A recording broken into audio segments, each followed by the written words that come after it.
아멘. 아멘.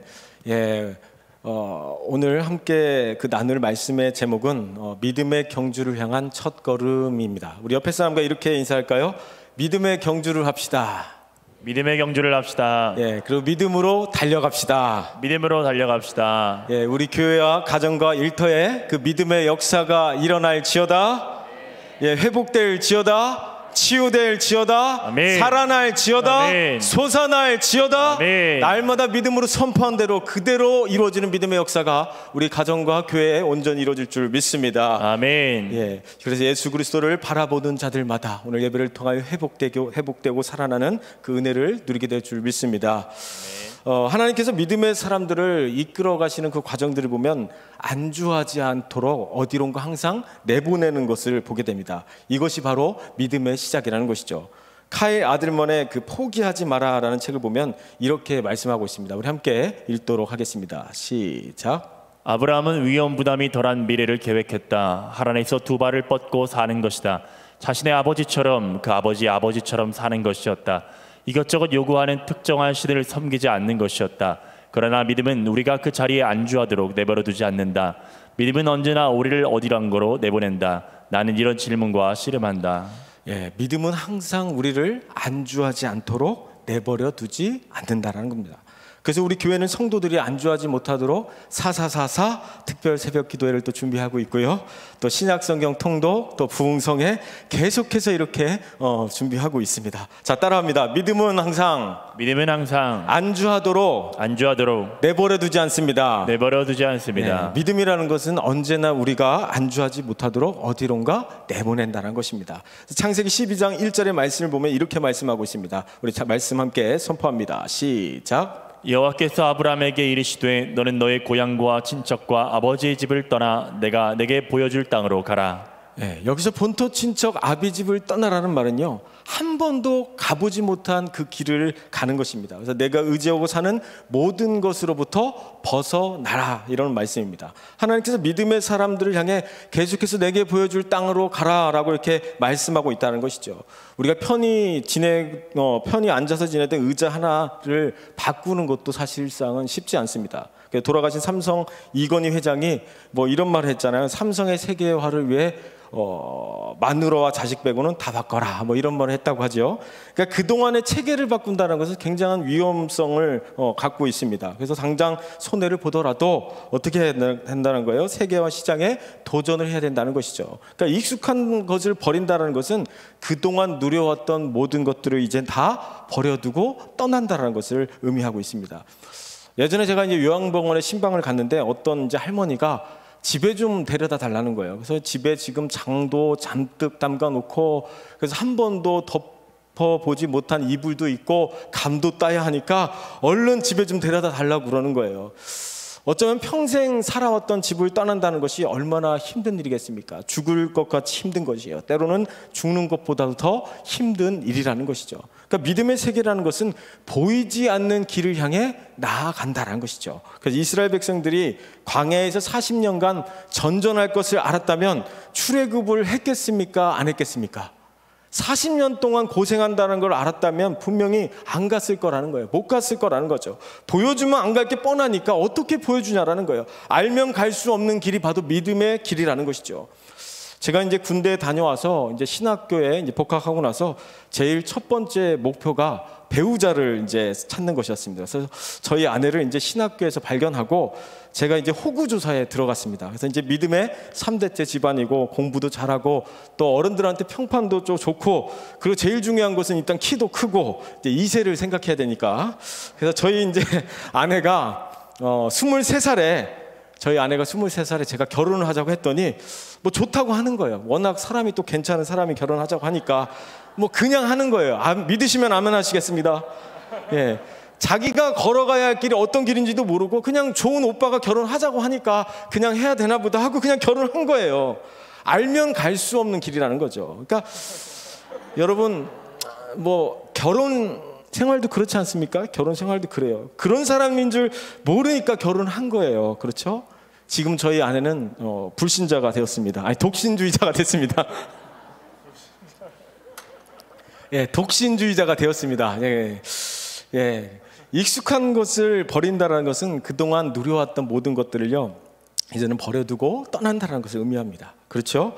그래서 날마다 우리가 하나님의 은혜 가운데 나아갈 때 항상 하나님의 은혜를 구하며 우리가 걸어가는 그 길이 보이지 않는다 할지라도 주님께서 분명히 우리의 삶을 이끌어 가신다는 것을 믿고 나아가는 것입니다. 그래서 믿음의 세계를 향해 나아간다는 것은 알면 갈 수 없는 길이지만 하나님께서 우리의 삶을 어떻게 하신다는 거예요? 끝까지 책임져 주시고 우리의 삶을 이끌어 가신다는 겁니다. 그러니까 하나님이 이렇게 믿음의 세계를 향해 첫 발을 내딛는 사람에게 믿음의 역사를 일으키시는 줄 믿습니다. 그래서 믿음의 세계를 향하여 하나님이 기뻐하시는 그 믿음의 경주로 달려가는 성도들 되시기를 축복합니다.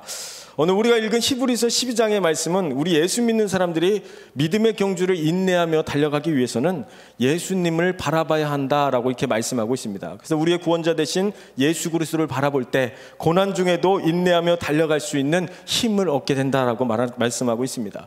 예수님만 여러분 바라보시면 반드시 승리하게 될 줄 믿습니다.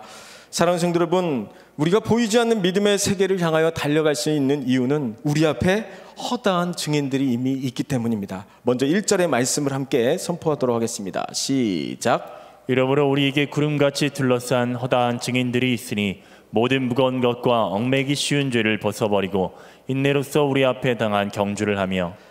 우리에게 구름같이 허다한 증인들이 있다라고 말씀하고 있습니다. 허다한 증인들은 누굽니까? 히브리서 11장에 보면 기록되어 있는 믿음의 사람들이 있습니다. 그래서 히브리서 11장을 보면 믿음으로 아벨은, 믿음으로 에녹은, 믿음으로 노아는, 믿음으로 아브라함은, 이 성경에 나오는 이 모든 사람들이 다 믿음을 따라 죽었다라고 이렇게 기록하고 있습니다. 구름같이 허다한 믿음의 선진들이 우리에게 무엇을 증언해주고 있는 것이에요?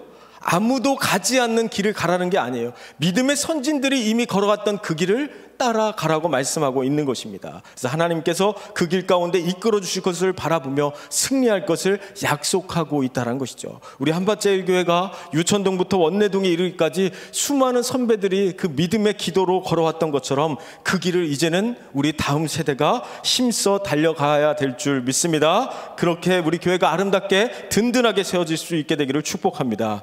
먼저 오늘 본문에서 히브리서 기자는요, 우리 그리스도인들의 신앙생활을 하나의 경주로 비유하고 있습니다.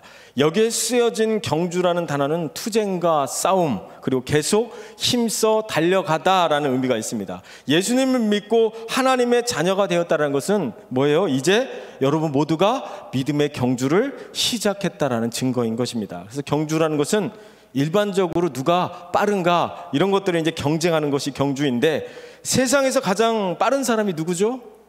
세상에서 가장 빠른 사람? 우사인 볼트, 그렇죠? 근데 더 빠른 사람이 있습니다. 누굽니까? 비사이로 마카, 뭐 이런 사람이 있고요. 세상에서 가장 빠른 동물은 뭐죠? 치타. 그렇다면 세상에서 가장 빠른 새는 눈 깜짝할 새. 세상에서의 경주는 우리가 세상에서의 경주는 그래요. 누가 제일 빠른가를 겨루는 것이 세상의 경주거든요. 그러나 믿음의 경주는 조금 다르다는 거예요. 믿음의 경주는 누가 더 빨리 달려가는가 이런 것이 아니라 1등이 중요한 것이 아니라 끝까지 완주하는 것이 중요하다라고 말씀하고 있습니다.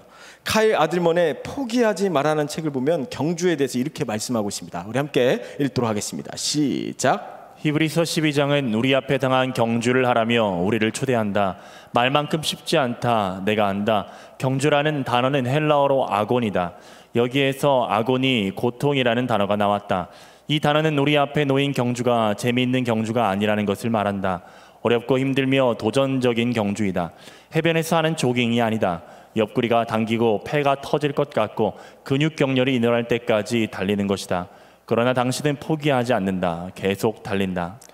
경주라는 단어는 고통이라는 의미가 있습니다. 그래서 믿음의 경주는 꽃길만 걸어가는 것이 아니라 옆구리가 당기고 폐가 터질 것 같고 근육 경련이 일어나도 계속해서 달려가라고 말씀하고 있습니다. 그래서 믿음의 경주를 하기 위해서는 인내해야 하고 우리가 투쟁해야 되고 싸워야 하고 계속해서 힘써 달려가야 하는 줄 믿습니다. 그래서 힘들다고 잠시 쉬다가 갈 수 있는 길이 아니라는 것이죠. 예전에 이제 초등학교 앞에 나가서 이제 전도를 하다 보니까 이렇게 얘기하는 거예요. 교회 다니냐고 물어봤더니 교회를 끊었어요. 이렇게 얘기하는 거예요.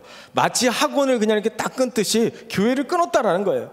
실제로 요즘 전도 현장에 가보면 물론 코로나 영향도 있지만 신앙생활을 잠시 끊고 계신 분들이 좀 있습니다. 그렇죠? 교회를 끊고 잠시 쉬고 있다라고 이렇게 말하는 분들이 있는데 학원도 아니고 교회를 어떻게 끊습니까?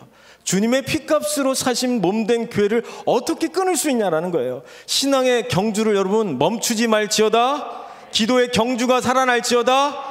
전도의 경주가 살아날지어다. 말씀의 경주가 살아날지어다. 아멘. 믿음의 세계는 계속해서 멈추지 않고 달려가는 것입니다. 마치 달리기 시합을 하고 있는 선수가 마라톤 달리기를 하다가 오늘 날씨가 너무 덥고 힘드니까 주저앉을 수 없다라는 거예요. 오늘같이 날씨가 춥고 눈이 온다고 해서 예배를 안 드릴 수 없다라는 거예요. 주저앉는 순간 뭐예요? 경기는 끝난다는 거예요. 그래서 오늘 예배하러 또 오신 성도님들에게 오늘 특별히 천국의 상급이 클 줄 믿습니다. 온라인으로 드리는 성도들에게도 동일한 은혜가 있을 줄 믿습니다.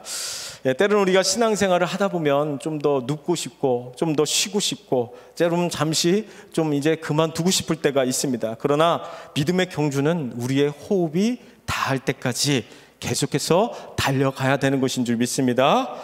우리가 잘 알고 있는 토끼와 거북이의 경주가 있습니다. 그래서 토끼와 거북이가 이제 경주를 했는데 이제 토끼가 거북이한테 이제 달리기에서 졌습니다. 그리고 너무 속상해서 이제 집으로 돌아가는 길에 개미가 이제 그걸 보고 이렇게 얘기하는 거예요. 어떻게 느림보 거북이한테 달리기를 질 수 있냐고 약을 올렸어요. 그랬더니 토끼가 화가 나서 개미를 힘껏 이렇게 후려친 거예요. 그랬더니 개미가 멀리 날아가 버렸습니다. 그로부터 1년이 지났습니다.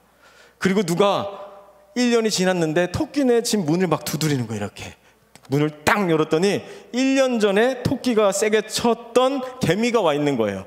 그리고 개미가 한마디 했어요. 너 지금 나 쳤냐? 이제 그러고 이제 죽었다는 이야기가 있습니다. 그러니까 저는 토끼와 개미 이야기를 이제 묵상을 하면서 개미의 심정을 한번 생각해 봤습니다. 한 대 맞은 개미가 토끼를 만나려고 대체 어떤 심정으로 찾아갔을까?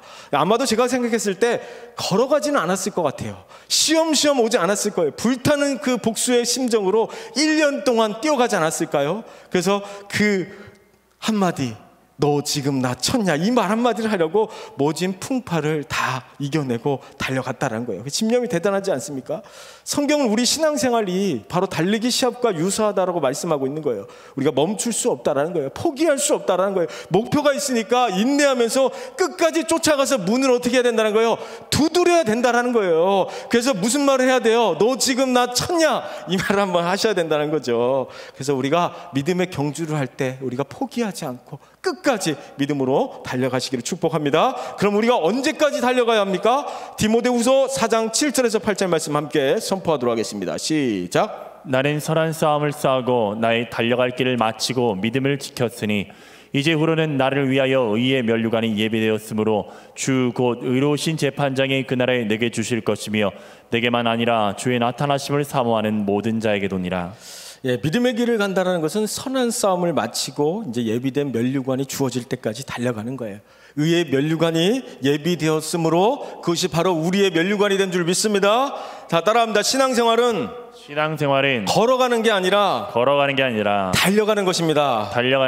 우리는 그렇다면 언제까지 달려가야 합니까? 우리 주님께서 수고했다, 그만해라 라고 이렇게 말씀할 때까지 계속해서 달려가야 되는 줄 믿습니다. 그래서 우리의 그 고백은요, 찬송가의 그 가사처럼 천국문에 이르도록 나와 동행하소서, 이런 고백으로 달려가는 것이에요. 그래서 천국문에 이르도록 날마다 주님과 동행함으로 말미암아 끝까지 믿음의 경주를 향해 나아가는 저와 여러분 되시기를 축복합니다. 그래서 어떤 고난이 우리에게 따른다 할지라도 천국문에 이르도록 동행하여 주시는 그 하나님 바라보면서 날마다 승리하시기를 소망합니다. 오늘 우리가 읽은 본문 그 1절의 말씀을 자세히 살펴보면 믿음의 경주를 잘하기 위해서는 한 3가지가 필요하다고 말씀하고 있습니다. 우리 1절의 말씀을 다시 한번 선포하도록 하겠습니다. 시작. 이러므로 우리에게 구름같이 둘러싼 허다한 증인들이 있으니 모든 무거운 것과 얽매기 쉬운 죄를 벗어버리고 인내로써 우리 앞에 해당한 경주를 하며. 믿음의 경주를 잘하기 위해서는 첫 번째, 무거운 것을 벗어버리라는 거예요. 여기서 무거운 것이라는 단어는요, 짐이나 방해물 뭐 이런 것들을 의미하지만 이 말은 불필요한 부분이나 덩어리라는 의미가 있습니다. 그래서 우리 몸에도 불필요한 여러분 덩어리들이 있지 않습니까? 그래서 보통 이제 네가 좀 가져가라 막 이렇게 하면서 막 주잖아요. 그렇죠? 저도 살과의 전쟁을 치르기 위해서 지금 다이어트를 하고 있습니다. 살이 좀 빠진 것 같죠? 예, 살이 좀 빠졌는데 몸이 좀 가뿐해졌어요. 그래서 이제 저도 이제 불필요한 이 덩어리들을 최대한 정리를 하려고 노력하고 있는데, 삼겹살을 이렇게 잘라내듯이 우리 몸에 불필요한 것들을 잘라낼 때 우리가 어떻게 할 수 있습니까? 가뿐하게 믿음의 경주를 달려갈 수 있다는 것이죠. 그래서 이것을 우리 신앙생활에 적용해 본다면 근심, 걱정, 염려, 두려움 이런 것들이 불필요한 덩어리가 될 수 있다는 거예요. 여러분 혹시 근심이 필요하신 분이 계십니까? 걱정을 좋아하시는 분이 계십니까? 이런 삶의 불필요한 덩어리를 가지고는 믿음의 경주를 할 수 없으니까 걱정, 근심, 염려, 두려움을 다 어떻게 하라는 거예요? 내버리라는 거예요. 이것들을 다 내버리고 예수 그리스도와 함께 참된 그 평안함 가운데 그 믿음의 경주를 달려가야 한다라고 이렇게 말씀하고 있는 것이죠. 제가 군대에 있을 때 보직이 육군 땅개 출신입니다. 그래서 이제 훈련을 너무 많이 받고 힘들어서 책을 한 권 써야 하나 지금 고민하고 있는데, 이제 군 생활 중에 가장 힘들었던 훈련 중에 하나는 이제 40kg 군장을 메고 이제 행군하는 게 제일 힘들었습니다. 왜냐하면 낮에 평지를 이렇게 행군하는 것이 아니라 밤 12시에 산을 넘고 들을 건너서 이렇게 이제 행군을 하다 보니까 이제 너무너무나 힘든 거예요. 이제 훈련을 나가기 전날 고참이 저보고 PX 가서 이제 비상식량을 사야 한다고 같이 가자고 해서 따라갔는데, 뭐 참치, 맛다시, 뭐 고추장 이런 통조림, 햄, 뭐 간식을 이제 잔뜩 사서 오는데, 제가 이제 속으로 이제 잘 모르니까 저걸 다 누가 가져가나 이렇게 걱정을 하고 있는데, 알고 보니까 제가 다 가져가는 거더라고요. 이제 고참들이 제 군장에다가 그것들을 다 집어넣는 거예요. 그래서 이제 말도 못하고 그걸 메고 이렇게 군장을 하는데, 그 행군이 얼마나 힘들었겠습니까? 무거운 짐을 나홀로 지고 견디다 못해 쓰러질 때 이 찬송가를 막 부르면서 행군했던 기억이 있습니다. 그래서 굉장히 제가 좋아하는 찬송가 중에 하나가 바로 이 무거운 짐을 나홀로 지고 견디다 못해 쓰러질 때. 여러분, 믿음의 길을 걸어가는 데 있어서 많이 무겁고 힘든 경우가 있습니다. 그럴 때마다 이 찬송가를 부르면서 그렇게 믿음의 행군을 나아가시길 바랍니다. 오늘 성경에서 우리에게 무엇을 말씀하고 있는 것입니까?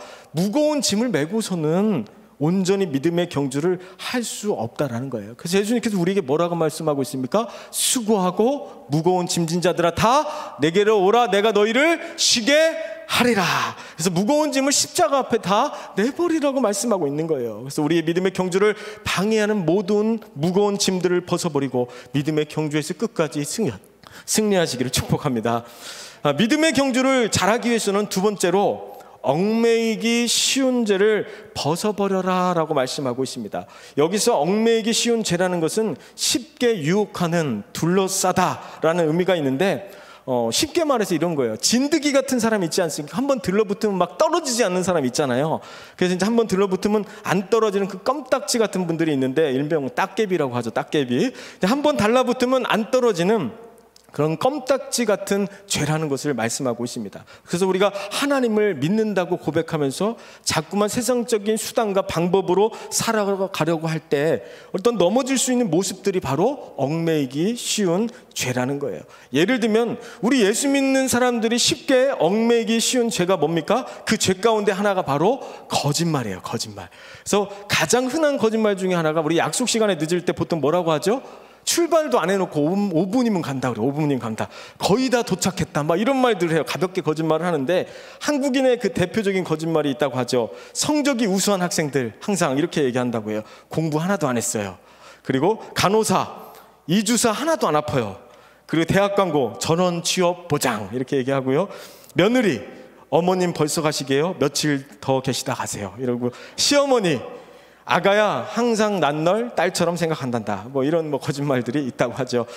여러분, 얽매이기 쉬운 죄라는 것은 우리가 생각하는 대단한 그런 큰 죄가 아니에요. 죄인지 아닌지 아주 구별하기 힘든 문제일 수 있다는 거예요. 마치 그 종이 한 장 차이일 수 있다는 거예요. 그래서 믿는 자들에게는 지혜가 필요한 것이죠. 우리가 일상생활 속에서 우리가 죄라고 생각하지 않는 그런 작은 것들이 쌓이다 보면 결국에는 뭐예요?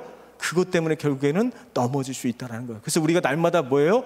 입술로 범죄하지 않도록 날마다 믿음의 말을 선포해야 하고, 우리가 날마다 우리가 하나님 말씀 가운데 우리의 삶 가운데 어떻게 해요? 우리가 잘못된 길로 벗어난 길이 있다고 한다면 다시금 말씀에 비추어서 다시금 우리가 돌아가야 될 줄 믿습니다. 그게 진정한 회개라고 생각합니다. 그래서 예수의 이름으로 선포할 때 우리의 삶을 묶어두고 우리를 넘어뜨리려는 모든 흉악한 결박들은 끊어질지어다. 우리 교회와 가정과 자녀들을 넘어뜨리려고 하는 그런 흉악한 결박들이 예수 이름으로 명령하고 선포할 때 반드시 끊어지는 믿음의 역사가 일어날 줄 믿습니다. 아멘. 그래서 우리는 얽매이기 쉬운 죄를 벗어버릴 수 있도록 늘 깨어 기도하고 날마다 그 믿음의 경주 가운데 나아가야 될 줄 믿습니다. 아멘. 믿음의 경주를 잘 하기 위해서는 세 번째로 인내하는 것입니다. 인내하는 것. 여기서 인내하다라는 말은 헬라어로 휴포모네라고 합니다. 뭐라고요? 슈퍼모네. 휴포모네. 그러니까 성경에서 많이 쓰는 단어니까 알아두면 좋은 단어인데요. 휴포모네라고 하는데요. 아래 머물다, 견디다라는 의미가 있습니다. 그러니까 인내라는 건 뭐예요? 예수님 아래 머무는 것이에요. 아멘.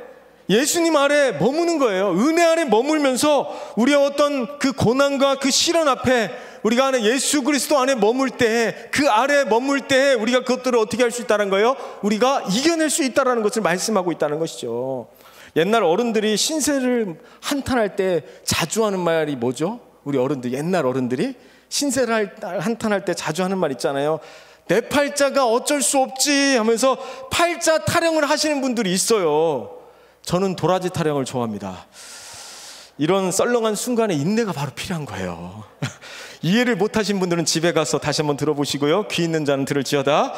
성경에서 말하는 인내라는 것은 단순히 우리가 팔자 타령하면서 가만히 참고 기다리는 것이 인내가 아니라는 거예요. 예를 들면 우리가 불가마에 들어가서 땀을 뻘뻘 흘리면서 얼굴 빨개질 때까지 이렇게 가만히 앉아갖고 견디는 것이 인내가 아니라는 거예요. 참는 것이 인내가 아니라는 거예요. 지금 지옥에는요, 한국 사람들 때문에 지옥을 지금 다시 리모델링하고 있다는 이야기가 있습니다. 그러니까 한국 사람들이 어찌나 찜질방이나 불가마를 많이 갔던지 지옥불에 던져둬도 끄떡하지 않고 아 따뜻하다, 아 시원하다, 뭐 그렇게 말한다고 그래요. 그래서 지옥도 리모델링한다는 소문이 있습니다. 여기 계신 우리 모두는 예수님 믿고 천국 갈 것이기 때문에 굳이 찜질방이나 불가마에 가서 미리 단련할 필요가 없다는 것이죠. 아멘. 성경에서 말하는 인내라는 것은 장애물을 그냥 가만히 그냥 기다리고 있는 것이 아니라 그것을 뚫고 나가려는 적극적인 모습이 바로 인내라고 말씀하고 있다는 것이죠. 올해 저희 지구 성도들과 옥녀봉에 처음 등산을 갔습니다. 그래서 거긴 산도 아니다, 10분이면 올라간다. 그래서 별거 아니라고 생각하고 갔는데 너무 힘든 거예요. 그래도 포기하지 않고 운동기구까지 있는 데까지 제가 정상에 올랐습니다. 할렐루야. 인내라는 것은 마치 그 옥녀봉에 처음 올라가는 것처럼 그 과정이 힘들고 어려울 수 있지만 그것을 참고 정상에 오르고 마는 것이 바로 인내라고 말씀하고 있는 겁니다. 그래서 인내하며 믿음의 정상까지 오르는 우리 성도 되시기를 축복합니다. 히브리서가 이제 기록될 당시 우리 초대교회 성도들은 우리가 아는 것처럼 예수님을 믿는다는 이유로 고난과 박해를 겪으면서 많은 그 신앙의 갈등들이 있었습니다. 대체 예수를 믿는다는 것이 뭔가? 왜 이렇게 핍박받으면서까지 예수를 끝까지 믿어야 하나? 대체 예수님은 언제 오시나? 나는 더 이상 못 견디겠다. 뭐 이런 고민들을 하고 있을 때 그때 히브리서 기자는 이런 말씀합니다. 우리 2절의 말씀을 함께 선포합니다. 시작. 믿음의 주요 또 온전하게 하시는 예인 예수를 바라보자. 그는 그 앞에 있는 기쁨을 위하여 십자가를 참으사 부끄러움을 개의치 아니하시더니 하나님 보좌 우편에 앉으셨느니라. 성경은 누구를 바라봐야 한다라고 말씀하고 있습니까? 예수를 바라봐야 된다는 거예요. 본문에서 예수님을 바라본다라는 뜻은 시선을 고정시킨다, 주목하다라는 의미가 있거든요. 그래서 그러므로 믿음의 경주를 마치려면, 신앙의 경주를 끝까지 완주하려면 누구에게 시선을 고정하라는 거예요? 오직 예수님께 시선을 고정해야 된다는 것을 말씀하고 있다는 것이죠. 저는 이 말씀을 묵상하면서 믿음을 어떻게 정의할 수 있을까 이런 생각을 해보니까 이렇게 정의를 내렸습니다. 믿음은 말뚝 박는 거다, 이렇게 이제 정의할 수 있을 것 같습니다. 말뚝의 역할은 단단히 고정시키는 역할을 하는 거예요. 여러분, 고추밭에 말뚝을 박지 않고 농사를 지을 수 있습니까? 고추밭에 농사를 이제 접으시면 알 텐데 고추에다가 말뚝을 딱 박아서 딱 묶는단 말이에요. 그렇죠? 그렇게 딱 묶어놔야 고추 농사가 잘 돼요. 그렇죠? 그러니까 우리의 시선을 뭐예요? 예수님께 단단히 고정시키고 예수님께 우리의 시선을 단단히 묶어둘 때 우리의 믿음의 경주가 온전해질 수 있다는 것이죠. 예수님께서 믿음이라는 경주에서 고난의 십자가라는 치욕적인 장애물도 피하지 않고 인내하심으로 십자가에서 승리를 하신 줄 믿습니다. 그 고난의 십자가를 이기시고 승리하신 예수 그리스도께 시선을 우리가 고정하고 그 주님의 발자취를 온전히 쫓아갈 때 우리에게 주어진 그 영원한 생명이 우리에게 주어지게 될 줄 믿습니다. 2절의 말씀을 또 이렇게 한번 이렇게 선포하도록 하겠습니다. 2절의 말씀 한 번 더 선포합니다. 시작. 믿음의 주요 또 온전하게 하시는 예인 예수를 바라보자. 그는 그 앞에 있는 기쁨을 위하여 십자가를 참으사 부끄러움을 개의치 아니하시더니 하나님 보좌 우편에 앉으셨느니라. 예수님께서 어떻게 그 고통을 참으셨다고 말씀하고 있습니까? 그 부끄러움을 어떻게 이겨내셨다고 말씀하고 있어요? 그 앞에 있는 기쁨을 위하여 십자가를 참으셨다라는 거예요. 부끄러움을 개의치 않으셨다라는 거예요. 십자가에 달리셨다는 것은 인간으로서는 도저히 감당할 수 없는 고통과 치욕적인 사건이었다는 것을 알 수 있습니다. 그럼에도 불구하고 그 앞에 있는 기쁨을 위하여 기꺼이 십자가를 참으사 부끄러움을 개의치 아니하심으로 말미암아 우리에게 구원을 그렇게 허락하여 주신 줄 믿습니다. 그래서 이 말씀이 기억한다면 우리에게 있는 모든 환난과 시험이 우리에게 있을지라도 우리는 이 그 모든 어려움을 어떻게 할 수 있습니까? 예수 그리스도 십자가를 바라봄으로 말미암아 승리할 수 있는 원동력이 된다는 것이에요. 그래서 예수님 때문에 부끄러움을 받을지라도 그 앞에 받을 그 기쁨으로 말미암아 날마다 믿음의 길 가운데 서게 되시기를 축복합니다. 그래서 예수님을 바라보시기 바랍니다. 그래서 예수님 때문에 항상 기뻐하는 삶을 살게 되기를 축복합니다. 예수님께서는 비록 십자가를 지는 그 고난의 상황 속에서도 우리를 자녀 삼아 주시고 우리를 십자가에서 구원해 주시기 위해서 그 기쁨을 위해서 십자가에서 참으셨다라고 말씀하고 있습니다. 우리 예수님과 같은 그 기쁨을 우리도 기대하며 우리 삶에 닥쳐오는 모든 시련과 고난 앞에 예수 그리스도의 이름으로 날마다 승리하는 삶이 되기를 축복합니다. 네. 오늘 히브리서 말씀을 통해서 오늘 우리에게 주시는 교훈의 말씀은 지금 너희가 겪는 고난은 예수님이 걸어가신 십자가의 고난과는 비교할 바가 되지 못하기 때문에 계속해서 견디고 인내하며 예수님처럼 최후 승리를 얻어야 된다라고 말씀하고 있습니다. 하지만 그 믿음의 경주를 하는 상황 속에서 누가 자꾸만 방해할까요? 사탄 마귀는 성도들이 예수 그리스도를 바라보지 못하도록 계속해서 우리를 가만 놔두지 않는다는 거예요. 계속해서 무거운 짐과 얽매이기 쉬운 죄들로 우리를 넘어뜨리려 한다는 거예요. 왜 자꾸만 성도들이 예수님을 바라보지 못하고 넘어질까요? 우리 4절의 말씀을 우리 함께 읽도록 하겠습니다. 시작. 너희가 죄와 싸우되 아직 피 흘리기까지는 대항하지 아니하고. 우리를 넘어뜨리는 그 죄의 문제와 피 흘리기까지 대항하지 않는다는 거예요. 내가 하나님 말씀대로 의롭게 살지 못하는 것 때문에 가슴을 치고 내가 말씀 가운데 거하지 못하는 것 때문에 자꾸만 내 가슴을 찢어야 하는데 그러지 못한다는 거예요. 자꾸만 그런 죄악된 모습들 앞에 무감각해져가는 우리의 모습들을 보게 되는 것이죠. 자꾸만 나를 넘어뜨리는 그 죄의 본성 때문에 회개하고 자복하는 믿음의 역사가 일어나기를 축복합니다. 그렇게 죄와 싸워 나간다 할지라도 우리는 때는 그 연약함이 있어서 계속해서 넘어지고 그 반복되는 그 죄악 때문에 얽매이는 그 죄 때문에 넘어지는 경우가 있다는 거죠. 그러나 중요한 것은 주님께서 우리를 포기하지 않으시고 끝까지 붙들어 주시고 우리를 끝까지 이끌어 가신다라는 그 믿음 때문이라는 것이죠. 시편 31편 24절의 말씀을 함께 선포하도록 하겠습니다. 시작. 그는 넘어지나 아주 엎드러지지 아니함은 여호와께서 그의 손으로 붙드심이로다. 하나님이 기뻐하시는 길을 걸어갈 때 때로는 넘어질 수 있다는 거예요. 하나님의 은혜를 만끽하는 사람도 때로는 실패하고 좌절할 수 있다는 거예요. 그러나 중요한 것은 뭐예요? 믿는 자는 아주 엎드러지지 않는다라고 말씀하고 있어요. 아멘. 여호와께서 손으로 붙드심이로다. 아멘. 그래서 이 은혜를 부여잡고 주님이 걸어가는 그 십자가의 길을 쫓아 오늘도 삶에 무너진 그 자리에서 다시 일어서시기를 축복합니다. 아멘. 그동안 코로나라는 어려운 상황 속에서 어렵고 힘든 길을 걸어가는 성도들이 많았습니다. 그러나 우리가 그 어려운 상황 가운데서 피 피 흘리기까지 죄와 싸워나가는 철저한 회개를 통해 주님을 더 깊이 경험하고 주님의 은혜를 날마다 만끽할 수 있는 그 은혜를 누리시게 되기를 소망합니다. 우리가 넘어졌을 때 주님께서 우리를 포기하지 않고 어떤 모습으로 우리를 붙들어 주십니까? 오늘 본문의 말씀에서 한번 찾아보도록 하겠습니다. 우리가 읽은 그 본문 말씀을 보면요, 5절에서 13절의 말씀을 보면 여러분 성경책에 보면 있죠. 예, 여러분 성경책에 보면요, 5절에서 13절의 말씀을 보면 계속해서 반복되고 있는 단어가 하나가 있습니다. 어떤 단어가 반복되고 있습니까? 5절에서 13절까지의 말씀 보면 어떤 단어가 계속해서 반복되고 있어요. 어떤 단어입니까? 징계라는 단어예요. 징계라는 단어. 그렇죠. 징계라는 단어가 반복이 되고 있는데, 이 징계라는 그 뜻은요, 양육하다, 훈련하다, 교정하다, 이런 의미가 있습니다. 징계라는 뜻이 뭐라고요? 양육한다, 훈련한다, 교정한다.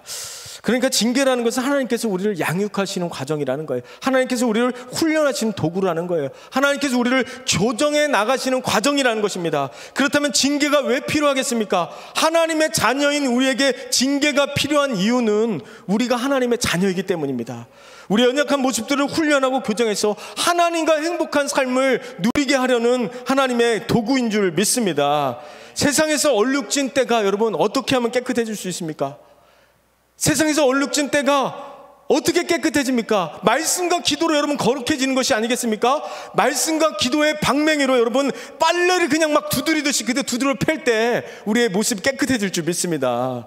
옛날에 우리 어르신들 빨래할 때 다 집집마다 빨래 방망이가 다 있었죠. 그래서 빨래 방망이 갖다 막 두드리는 거예요. 두드리는 거. 그렇죠. 그 때를 막 계속해서 두드리고 막 두드리고 패고 그다음에 막 삶아요. 그러면 이제 깨끗하게 이제 빨래가 되는데, 요즘 아무리 세탁기가 좋아도 우리 옛날같이 두드려 패고 삶을 때보다 더 깨끗하진 않아요. 맞죠? 요즘 세탁기가 어떤지 몰라갖고 제가 그런데 날마다 그 말씀과 기도의 방망이로 우리의 더러워진 모습들을 날마다 이렇게 두들겨 패기 원합니다. 근데 우리의 삶이 빨래엔 피존이나 옥시크린으로 깨끗해지는 것이 아니라 뭐예요? 말씀과 기도의 방망이로 오늘도 맞고 내일도 맞고 자꾸 맞고 계속해서 맞을 때 우리가 거룩해지는 그런 삶을 살게 될 줄 믿습니다. 말씀과 기도로 거룩하여 짐이라. 날마다 이 말씀과 기도로 날마다 하나님께 거룩한 하나님의 자녀의 모습대로 형상대로 회복되는 우리 저희들이 되시기를 축복합니다. 우리 5절에서 6절 말씀 한번 선포하도록 하겠습니다. 시작. 또 아들들에게 권하는 것 같이 너희에게 권면하신 말씀도 잊었도다. 일렀으되 내 아들아 주의 징계하심을 경히 여기지 말며 그에게 꾸지람을 받을 때에 낙심하지 말라. 주께서 그 사랑하시는 자를 징계하시고 그가 받아들이시는 아들마다 채찍질하심이라 하였으니. 주님께서 사랑하시는 자를 어떻게 하신다라고 말씀하고 있습니까? 징계하고 채찍질한다는 거예요. 저도 이제 아들을 키우면서 이제 저희 아들이 이제 어렸을 때 말을 하도 안 듣길래 제가 이제 나름 훈계한다고 이제 보니까 이제 비닐 롤이 있는 거예요. 비닐 롤이 있어서 엉덩이를 그냥 빵 때렸어요. 그때 이제 하나도 안 아파요. 사실 소리만 크지. 근데 이제 그 비닐 롤만 보면 아빠가 이걸로 사람을 때렸다고 자꾸 막 이렇게 사람들한테 이야기를 하고 다니는 거예요. 그래서 목사가 사람 패네 막 이런 이야기를 하는데, 어떤 부모가 자식을 미워서 때리겠습니까? 사랑하는 자녀들이 잘 되기를 바라서 때리는 것이 아니겠습니까? 그래서 남 같으면 우리가 뭘 하든 무슨 잔소리를 하겠습니까? 남편들도 마찬가지죠. 아내들이 사랑하니까 아내들이 잔소리를 하는 줄 믿습니다. 사랑하는 자녀들이요, 부모님의 잔소리를 사랑의 언어로 받아들일지어다. 사랑하는 남편들이요, 아내들의 잔소리에 순종할지어다.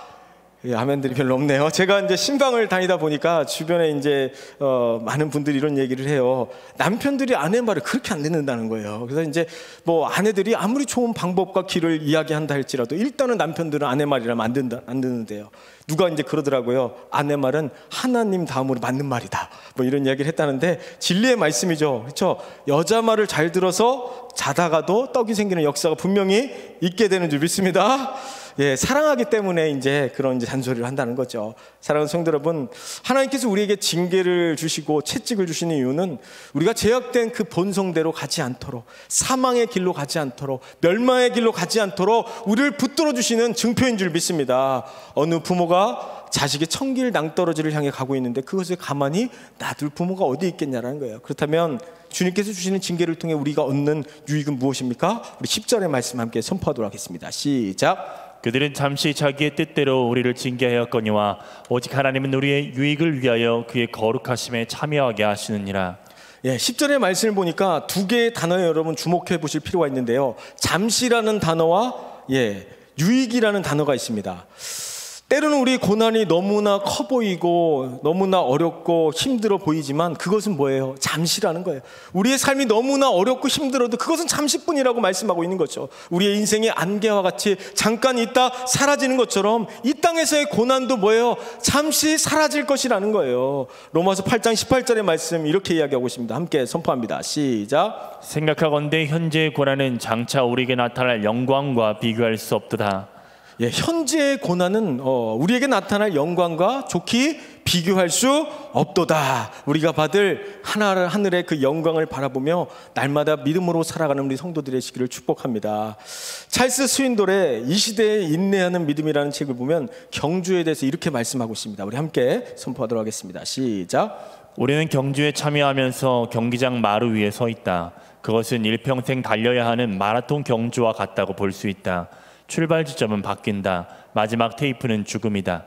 영혼의 변화와 마지막 호흡이 끝나는 그 사이의 시간, 바로 이것이 경주이다.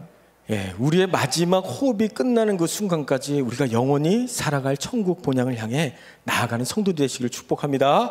우리 마지막 11절 말씀 함께 선포하도록 하겠습니다. 시작. 무릇 징계가 당시에는 즐거워 보이지 않고 슬퍼 보이나 후에 그로 말미암아 연단받은 자들은 의와 평강의 열매를 맺느니라. 예, 주님께서 징계를 주실 때 그 고난 자체를 즐거워하는 자녀들은 거의 없을 것입니다. 즐거워하기는커녕 주님께서는 왜 나한테만 이러시나 하면서 도리어 슬퍼하고 원망하고 낙심에 빠질 때가 있다는 것이죠. 그러나 성경은 뭐라고 말씀하고 있습니까? 야고보서 1장 2절에서 4절 말씀도 함께 선포하도록 하겠습니다. 시작. 내 형제들아, 너희가 여러 가지 시험을 당하거든 온전히 기쁘게 여기라. 이는 너희 믿음의 시련이 인내를 만들어내는 줄 너희가 알미라. 인내를 온전히 이루라. 이는 너희로 온전하고 구비하여 조금도 부족함이 없게 하려 함이라. 예, 시험을 기쁘게 여기라는 거예요. 왜냐하면 믿음의 시련이 인내를 만들어낸다라고 말씀하고 있습니다. 그래서 인내를 온전히 이루어야 된다라고 말씀하고 있죠. 그리고 또 이어서의 말씀 보면 인내를 통해 부족함이 없게 하려 하심이다라고 이렇게 또 이야기하고 있거든요. 그런데 우리의 삶을 돌아보면 우리는 너무나 부족한 인생들 아니겠습니까? 너무나 부족해요. 정말 하나님이 도와주시지 않으면 안 되는 인생들 아니겠습니까? 그렇기 때문에 인내를 통해 우리를 온전하고 부족함 없이 그렇게 만들어 가시는 하나님의 뜻이 있는 줄 믿습니다. 그래서 믿음의 경주는 1등으로 달려가라고 말씀하고 있지 않아요. 인내하며 끝까지 달려가는 것이 믿음의 경주인 줄 믿습니다. 그래서 늦었다고 생각할 때가 가장 빠른 때일 수 있어요. 그렇기 때문에 기도의 자리를 다시 회복하시기 바랍니다. 말씀의 자리를 다시 회복하시기 바랍니다. 예배의 자리를 다시 회복하여 하나님을 뜨겁게 다시 한번 찬양하며 하나님을 뜨겁게 경험할 수 있는 저와 여러분 되시길 축복합니다. 평강의 열매는 우리의 능력으로 맺어지는 것이 아닙니다. 오직 예수 그리스도를 바라볼 때 그 예수 그리스도의 능력으로 맺어지는 것이 바로 평강의 열매입니다. 그 평강의 열매를 통해 하나님 날마다 우리가 걱정, 근심, 염려, 두려움으로 말미암아 살아갈 수밖에 없는 인생이지만 하나님 주신 참된 평강의 열매로 평강의 삶을 누리기를 소망합니다. 징계는 쓰나 결과물인 그 열매는 달콤한 것이기 때문에 우리가 받는 그 징계와 그 고난과 그 시련을 통해 오히려 예수 그리스도를 바라보는 말미암아 오히려 믿음의 길 가운데 하나님을 찬양하며 기쁨 가운데 나아가는 저 여러분 되시길 축복합니다. 말씀을 정리하겠습니다. 우리에게 고난을 주시는 이유는 하나님의 거룩하심에 참여하게 하려 하십니다라고 말씀하고 있습니다. 우리가 걸어가는 그 믿음의 경주는 때로는 포기하고 싶고 주저앉고 싶고 때로는 그만두고 싶을 때가 있습니다. 그럼에도 불구하고 우리에게 표대 되신 예수 그리스도를 바라보는 말미암아 끝까지 믿음의 경주 가운데 나아가시기를 소망합니다. 사랑하는 성도 여러분, 결승점이 멀지 않았습니다. 우리의 수고를 기뻐하고 상급을 주시는 하나님의 영광이 우리를 기다리고 있는 줄 믿습니다. 오늘 본문을 통해 힘들고 낙심이 될 때 십자가에서 인내하시고 승리하신 예수 그리스도를 바라보라고 말씀하고 있습니다. 아멘. 날마다 예수 그리스도를 바라보는 말미암아 우리의 삶의 모든 어려움들을 온전히 이겨낼 수 있는 아멘. 참된 그 기쁨을 누릴 수 있는 저와 여러분들이 되시기를 축복합니다. 아멘. 우리 함께 이 시간 기도하도록 하겠습니다. 오늘 이렇게 반주해 주시면 되겠고요. 오늘 말씀을 붙잡고 이렇게 기도할 때 이런 결단들이 일어났으면 좋겠습니다. 하나님, 오늘 우리가 어떤 우리에게 고난이 찾아와도 인내하며 예수 그리스도만을 바라보겠습니다. 십자가만을 바라보겠습니다. 우리가 당하는 징계를 통해 우리가 진정한 평강의 열매를 맺어가는 삶을 살겠습니다. 주님, 오늘도 우리의 삶을 붙잡아 주시옵소서. 믿음의 경주를 쉬지 않고 주님께서 주시는 능력으로 우리를 붙들어 달라고 주여 삼창하시고 예수 그리스도를 바라보게 해달라고 동성으로 함께 이 시간 말씀을 생각하며 기도하며 나아가도록 하겠습니다. 기도하겠습니다. 주여